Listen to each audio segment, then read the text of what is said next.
I heard the sound for the first time while pulling weeds in my country garden. The sky was a hard blue, and the sun shone on my shoulders in the golden glory of that July morning. I have led a fairly simple life, and though I am still young, I have elected to live in the country, where time seems to run a little slower and decisions are a little more cut and dry.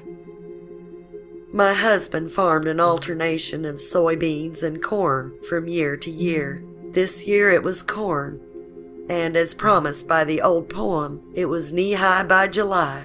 It was more like shoulder-high, yet I wasn't going to argue with Mother Nature when she was offering a prosperous crop. Not a single car had passed down the road in front of my house for many hours, aside from Carl the mailman, who waved at me lazily as he cruised by in an old station wagon.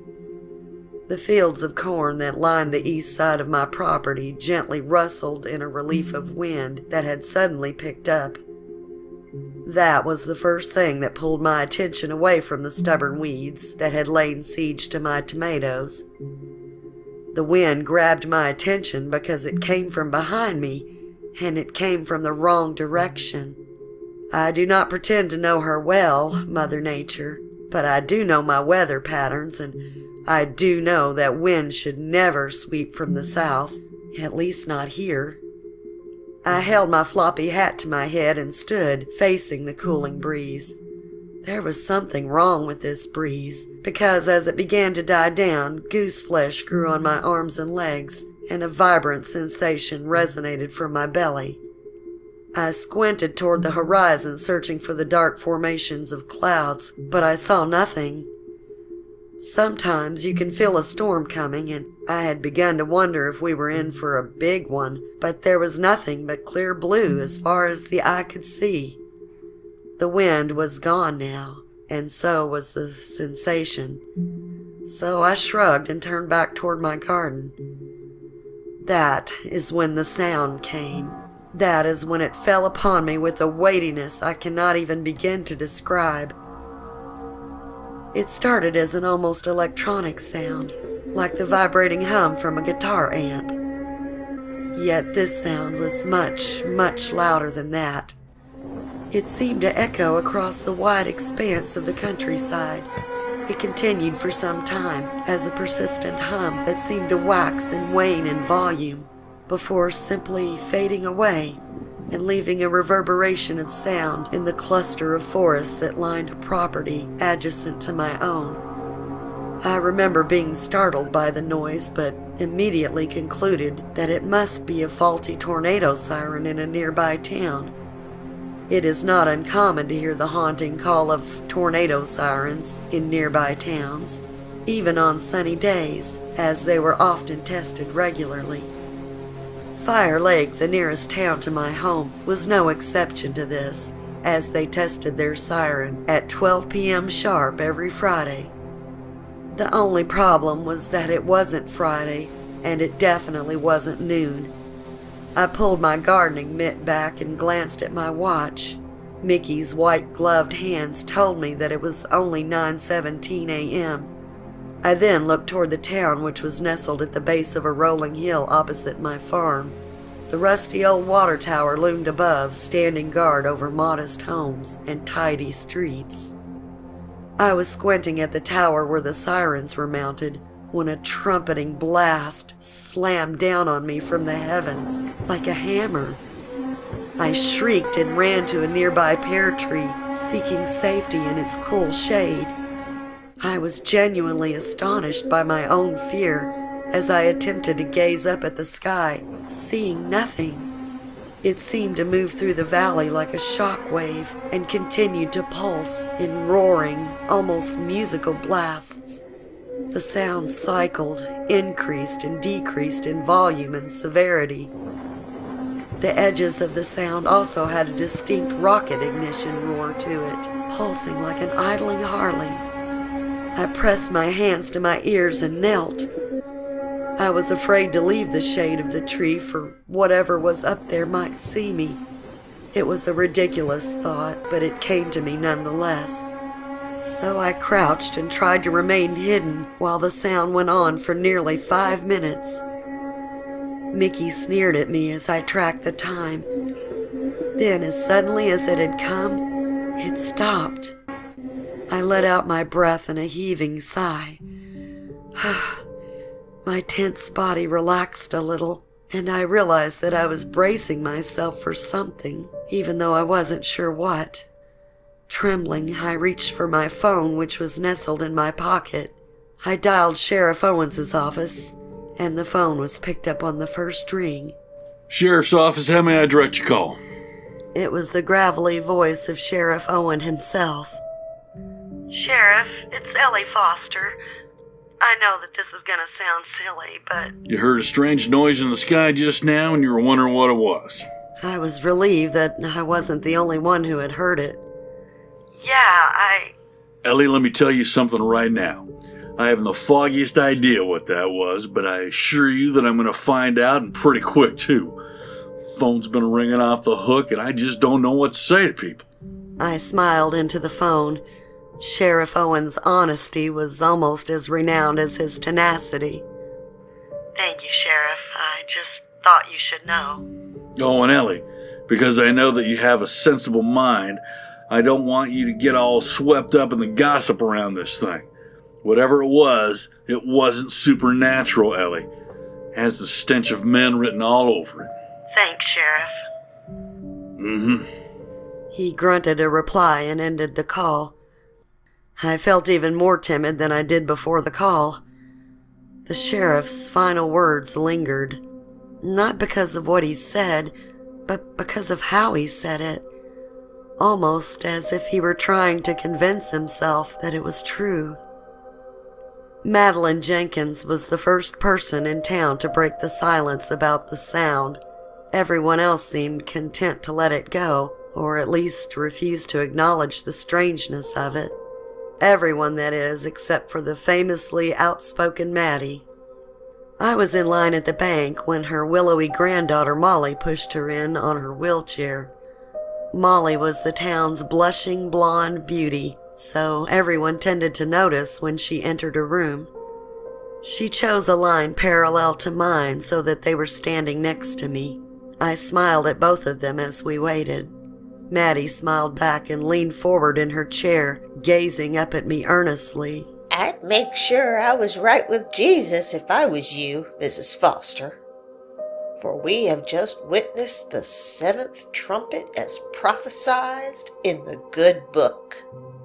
Oh, geez, Grandma, come on, Molly muttered, rolling her eyes deeply. For a grandmother of such a ripe old age, Maddie turned in her seat as quick as lightning. Don't you take the Lord's name in vain, Molly Ray. Her bony finger pointed in Molly's astonished face. Molly then sighed deeply and looked at me, mouthing the words. I'm sorry. I smiled and shook my head, gazing back down at Maddie. Thanks, Maddie, I'll do that, was all that I said, trying to look forward and not give the old woman any more attention, but she grabbed my wrist and pulled me close. God is gonna cut us down, Ellie. We need to be ready. That's enough, Grandma, Molly said, turning the wheelchair around and walking toward the exit. I think we need to come back later, she said with a slight tone of embarrassment. And the 7th angel sounded the trumpet, and there were great voices in the heavens, saying, The kingdoms of this world are reduced unto our Lord and to his Christ, and he shall reign forever and... Maddie shouted, but she was cut off as the front door of the bank swung shut behind Molly. I watched as Maddie seemed to be smiling back at me through the window. Her smile widened as she dragged her bony finger across her neck. The room had fallen still and silent and seemed to carry a weight that I have never before felt in such a crowded place. The tellers behind their bulletproof glass stood motionless, eyes fixed on the window where Maddie and Molly had just passed. A man clearing his throat seemed to break the spell, and everyone erupted in hushed conversation. It took someone gently tapping me on the shoulder to move forward in line before I peeled my eyes away from that window. I had finally forgotten about the strangeness of the day as I sat down to dinner with my husband. Yet, to my dismay, he promptly brought it up as soon as we started eating. "It's not the seventh trumpet or the horseman or whatever, Nick," I said, setting my fork down and folding my arms. "Do you honestly think that horses are going to fly across the sky? That the sounds we heard were giant trumpets ringing in our demise?" He shrugged, looking down at his plate and cutting into another piece of beef. Why not? He muttered the question under his breath. "What do you mean, why not?" I asked incredulously. Well, have you ever tried to describe something you've never seen before with limited vocabulary? You know, what if the horsemen were something else? But old John the Apostle didn't have the right words to describe what he actually saw. The way I see it, he was describing something indescribable. Images, words that he was familiar with. I guess I understand what you're saying, but it doesn't make it real, I said, stabbing a piece of roasted potato with my fork. And the seventh angel sounded the trumpet, and there were great voices in the heaven, saying, "The kingdoms of this world are reduced unto our Lord and to his Christ, and he shall reign forever and ever." At my husband's words, I went cold. "What did you just say?" I whispered as the image of Molly Jenkins dragging her arthritic finger across her neck suddenly came to me. Nick tilted his head back and laughed. Come on, Elle, it's from the Bible. Besides, I'm just messing with you. "I hope you know that none of that stuff is real, Nick," I said as I studied him carefully. Nick pointed his fork at me. You know, I'm starting to understand why my mom doesn't like you very much.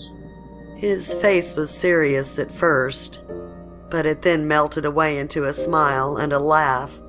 I threw a roll at him and we both laughed. This is when the sound came again. This time it rumbled through our house, rattling the dishes on the table and the glass around the light above us. We stared at each other wide-eyed. I opened my mouth to say something, but he held up a hand. No, don't. That's not the same sound. That sounds like a tornado! We both shouted in unison as we pulled ourselves up from the table and ran to the front door. I didn't hear the goddamn siren, Nick said as he opened the door, but was immediately drowned out by the sound. I stopped just short of the porch stairs while Nick walked out a little further, then turned toward the house, gazing up at the sky in bewilderment. Nick was right. It wasn't the same sound, but it did have an air of familiarity. It sounded like an industrial factory churning out some kind of widget, or a passing freight train with a brassy brang, brang, brang, brang rhythm. This cacophony from the sky was periodically interrupted by a screeching that gave way to a deeper howling roar, as if something unimaginably large was coming to a halt. If I had been unfortunate enough to have lost my hearing, I would never have known that such chaos would be taking place in the sky above, for absolutely nothing else about the night seemed to be disturbed. It must be some kind of weather phenomenon. Never heard of anything like it. Nick shouted as he ran his fingers through his hair. I was beginning to think that nobody had heard anything like this when it just stopped in mid-blast, giving the night back to a timid orchestra of crickets and soothing stillness. A star winked at me between an opening in the clouds, and the crescent moon gave an icy, sideways grin. We walked back to the house in silence, stealing glances at the sky as we moved. You know what the weirdest part about this shit is? He said, turning just before he opened our front door. I sighed deeply, no longer feeling the energy to care. What? None of the animals seem to be disturbed by the noise at all. Horses just keep grazing away like nothing happened. You don't hear any dogs bellowing in the night, just crickets. It's almost as if they can't hear it, you know? I rubbed my eyes, feeling exhaustion creep into my bones. I don't know, Nick, but whatever it is, we can hear it, and maybe that's all that matters. I didn't really want to think about what that meant. It had already been a long day, and I was ready to fall into the blissful nothingness of sleep. In small towns, rumors spread like a virus, infecting locals with the feverish need to expel secrets upon one another. I first heard about Molly Jenkins' suicide as I waited in line at the grocery store the morning after the celestial freight train roared above our home. I was hugging a small batch of staple foods for my pantry while waiting in the back of a line of at least 20 people. The store was a complete madhouse, with people crushing through the doors and sweeping cans from shelves. John Ellington, the store's owner, looked positively flustered as he helped ring goods through the express checkout in front of me. Ellington's was understaffed today, and with the current levels of madness, I had begun to assume that John's staff were quitting on him left and right. It was, after all, the end of the world. I sighed deeply and rolled my eyes at this silly thought. But there was something about this kind of fear. The fear that hovered over Fire Lake today was as pungent as it was palpable. Has the stench of men written all over it. The sheriff's words came to me suddenly, and I chuckled to myself, earning a few curious glances in my direction. I was the only one not huddled with another local discussing poor Maddie's death like it was my business. But I did hear some of the things that people were saying, and it filled me with grief. She tried to hang herself, but the wire just ended up cutting her head clean off. Oh, yeah, I know. The note says she didn't want to suffer with the rest of us. Didn't want to meet the devil's army. Oh. And when the cops busted down her door, she had that Christmas record, The Messiah, playing. Oh my God. She was a crazy old coot. Oh, Maddie, I thought to myself in dismay, may you rest in peace. Later that night, my husband and I quietly watched the sun set as we sipped on cool, spiked lemonade on the porch. We sat quietly together in the rich amber warmth of that peaceful sunset, not realizing that it would be our last. We sat there until the final golden light gave our faces the kiss of death. The alcohol pulled me into a deep sleep almost the instant my head hit the pillow, and with that, the dreams began. A needle touched down with a crackle on a silently whirring record that hobbled slightly from many years of use. A cheery symphony rose from the record player in a dramatic crescendo. The music sailed loudly in the streets of Fire Lake to accompany the roar of the sound in the sky. It was Handel's Messiah, and it was Madeline Jenkins' crackling record player blurting the joyous chorus onto the street, accompanied by a symphony of screams and muttered pleas. It was a true cacophony, a chaotic harbinger of death. And on top of all of that, the choir of voices sang joyfully. And the government will be upon his shoulders, and his name shall be called Wonderful Counselor, the mighty God, the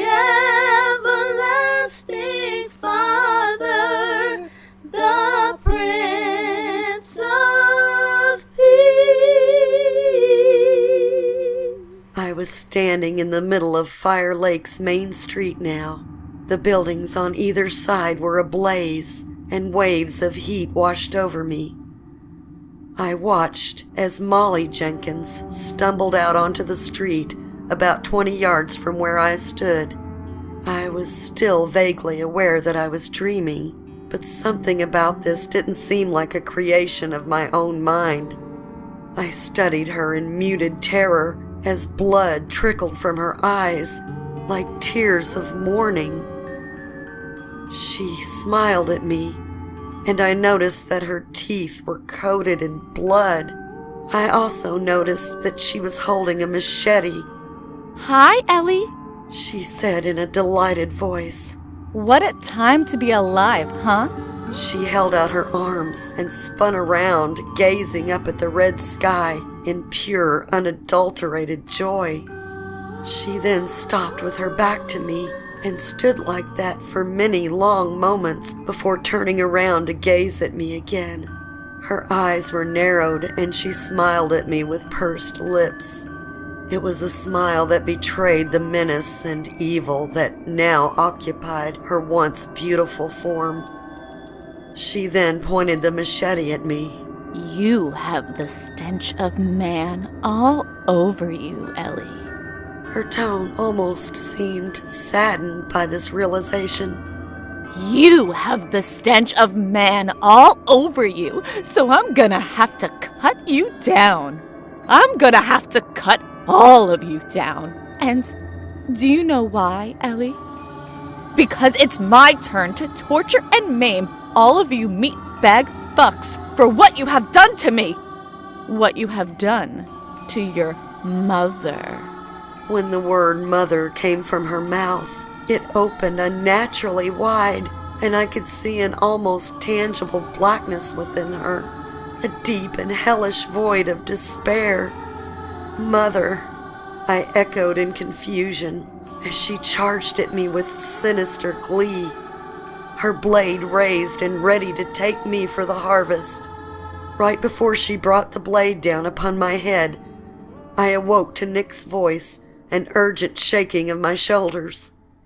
The images of red flame reflected in Molly's laughingly gleeful eyes faded slowly from my mind as I came to. What?